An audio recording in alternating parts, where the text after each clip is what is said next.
Welcome guys to MMA addiction India Hindi.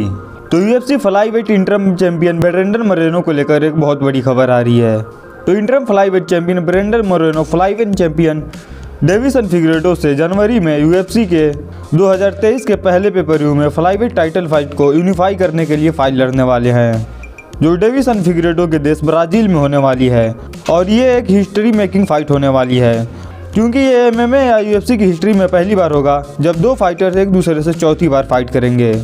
जिसका पूरी MMA community बेसब्री से इंतजार कर रही है, क्योंकि इनकी पहले की तीनों फाइट बहुत ही शानदार थी और एक दूसरे से बहुत अलग थी। जैसे इनकी फर्स्ट फाइट 2020 में हुई थी, जो बैक एंड फोर्थ वार थी और 2020 की one of the best fights में से एक थी, जिसका रिजल्ट ड्रॉ था और डेविसन फिगरेटो ने अपनी चैंपियनशिप को रिटेन किया था। और दूसरी फाइट एक वन साइडेड फाइट थी, जिसे ब्रेंडन मोरेनो ने आसानी से सबमिशन से जीता था और यूएफसी की हिस्ट्री के पहले मैक्सिकन बॉर्न चैंपियन बने थे।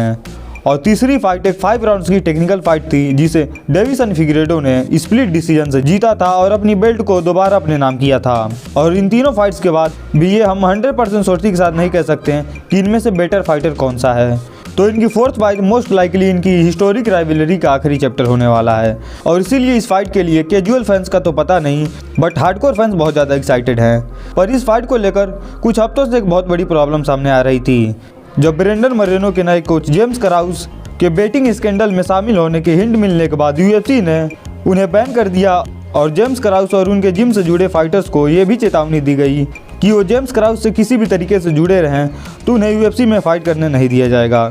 तो ये बात सबके दिमाग में घूमने लगी कि इतनी बड़ी फाइट ब्रेंडन मोरेनो के सामने है और किसी को ये नहीं पता है कि वो इस फाइट के लिए ट्रेन कहाँ करने वाले हैं और उनका हेड कोच कौन होने वाला है। पर फाइनली अब ये क्लियर हो गया है कि ब्रेंडन मोरेनो 40 एमएमए जिम में ट्रेन करने वाले हैं, जिसके हेड कोच सेफ साइड हैं, जो Uriah Hall, Geoff Neal, Ryan Spann, Carlos Diego Ferreira जैसे हाई लेवल फाइटर्स को ट्रेन करते हैं। और ये न्यूज़ सामने तब आई जब ब्रेंडन मोरेनो ने 40 एमएमए के फाइटर्स के साथ फोटो अपने इंस्टाग्राम अकाउंट पर पोस्ट की, जहां वो सब 40 एमएमए के जिम में एक साथ दिख रहे हैं।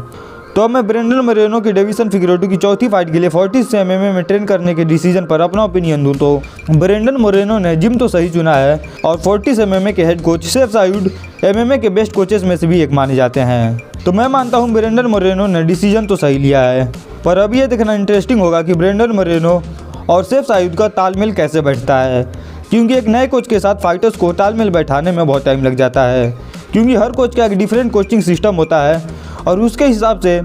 फाइटर और कोच को एक दूसरे के हिसाब से एडजस्ट करने में थोड़ा टाइम लगता है। और अभी फाइट के लिए बस 1 महीने से भी कम का टाइम बचा है। तो अब ब्रेंडन मोरेनो और सेफ साइड दोनों का तालमेल एक दूसरे के साथ कैसे बैठेगा, ये देखना बहुत इंटरेस्टिंग होगा। और ये बात इस ऑलरेडी हिस्टोरिक फाइट में एक और एक्साइटिंग एलिमेंट जोड़ देती है। तो आप क्या सोचते हैं ब्रेंडन मोरेनो के 40 एमएमए को अपने नेक्स्ट जिम के लिए चुनने के डिसीजन को लेकर मुझे कमेंट्स में ज़रूर बताएं।